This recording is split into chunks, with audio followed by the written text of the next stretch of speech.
प्रणाम गुरुजी, राधे राधे जी। जय श्रीमन नारायण। जय श्रीमन नारायण। गणेश चतुर्थी और 11 पर्व की आपको हार्दिक शुभकामनाएं। धन्यवाद। मैं पिछले 3.7 वर्ष से नोएडा में काम कर रहा हूँ। जी। शुरू के 2 वर्ष मैं गुड़गांव में था, उसके बाद मैं बेंगलोर गया था, फिर अभी मैं पिछले एक साल 2 महीने से नोएडा में कार्य कर रहा हूँ। हाँ। गुरुजी, मुझे मैंने आपसे पहले भी डिस्कस किया है, मैं वृंदावन धाम आ चुका हूँ, गौरी गोपाल आश्रम की समस्त सेवाओं को मैंने देखा है जी। और हम सभी, पहले तो मैं सभी से अनुग्रह करूंगा कि जिस तरह से गुरुजी कार्य कर रहे हैं, सभी लोग बहुत जोरदार तालियां बजाएं। और ये हमारे देश की बहुत इंपॉर्टेंट धरोहर है और साक्षात गणेश जी सामने, गणेश जी की कृपा से ही हमें यह धरोहर अपने भारत देश में मिली है। गुरुजी, मैं क्वेश्चन करूंगा आपसे कि जिस तरह से आप, मैंने देखा है अलग अलग एस्पेक्ट्स में सभी रिलेशनशिप्स को मैनेज कर रहे हैं, ये काफ़ी प्रेरणादायक है। और आजकल समय, मतलब जो प्रोफेशनल्स हैं उनके पास बहुत कम समय होता है, उस वजह से रिलेशनशिप्स में कई सारी प्रॉब्लम्स आती हैं। आज हम पुराण में सुन रहे थे कि रिलेशनशिप्स को लेकर आपने जिस तरह से बताया कि अलग अलग रिलेशनशिप्स में जिस तरह से गलतियां करके वो रिलेशन नहीं कन्वर्ट कर पाता है, बहुत अच्छे से कैपिटलाइज नहीं हो पाता है, क्या गलतियां होती हैं इंडिविजुअल से और किस तरह से उनसे हम आगे बढ़ सकते हैं, ये मैं आपसे जानना चाहूँगा। गलतियां तो देखो सबसे ही होती हैं जी। ऐसा कोई नहीं है संसार में जिससे गलतियां ना होती हैं जी गुरुजी। सबसे उत्तम रास्ता यही है कि यदि आप गलती करते हैं जी तो उन्हें स्वीकार कर लीजिए जी गुरुजी। सॉरी बोलिए।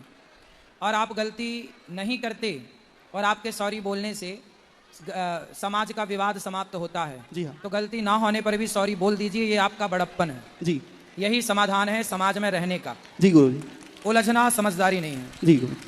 एक सुलझा हुआ जीवन जीना चाहिए। जी। गलतियां ना होने पर भी माफी मांग लेने में बुराई नहीं है। जी गुरुजी। कई बार मेरी गलतियां नहीं होती पर मैं माफी मांग लेता हूँ जी। क्योंकि मेरे माफी मांगने से यदि आपको तसल्ली हो रही है, ठंडक मिल रही है तो कोई बात नहीं। जी गुरुजी। गुरुजी, दूसरा क्वेश्चन ये है कि हम देख रहे हैं आजकल यूथ किसी भी एक करियर पाथ को चूज करता है और उसमें वो गिव अप नहीं करना चाहता, बट आज जैसा मार्केट है और जैसे सिचुएशंस हैं, बहुत सारे लोग गवर्नमेंट की तैयारी कर रहे हैं बट उतना सफलता नहीं मिल पाता है, लेकिन वो स्टिल लगे होते हैं। तो मेरा क्वेश्चन ये है कि कहाँ तक अपने आप को पुश करें, कोई एक पॉइंट तो आना चाहिए जहाँ पे हम समझ पाएं, समझदारी से डिसीजन ले पाए कि हमें क्या निर्णय लेना है अपने करियर के लिए, जो अपने माता पिता और समाज के लिए, देश के लिए हम अच्छे कार्य कर पाएं एक सही एज में, क्योंकि एज इज कॉन्स्टेंट और वो मतलब कंटिन्यूसली बढ़ती जा रही है। तो उसका क्या आपका आंसर? सबसे पहले आज के यूथ को, सारा यूथ आज एक जगह पर डिपेंड है कि मैं नौकरी करूंगा। जी। सारे लोग सरकारी नौकरियों की तैयारी में लगे हैं। जी गुरुजी। यही गलत है जी। आप नौकरी को दूसरे नंबर पर रखिए और बिजनेस व्यापार को पहले नंबर पर रखिए। जी गुरुजी। आप ऐसी मानसिकता बनाइए कि पहले नंबर पे हमें बिजनेस रखना। जी। हम बिजनेस करेंगे, हम व्यापार करेंगे, खुद का काम धंधा शुरू करेंगे। जी।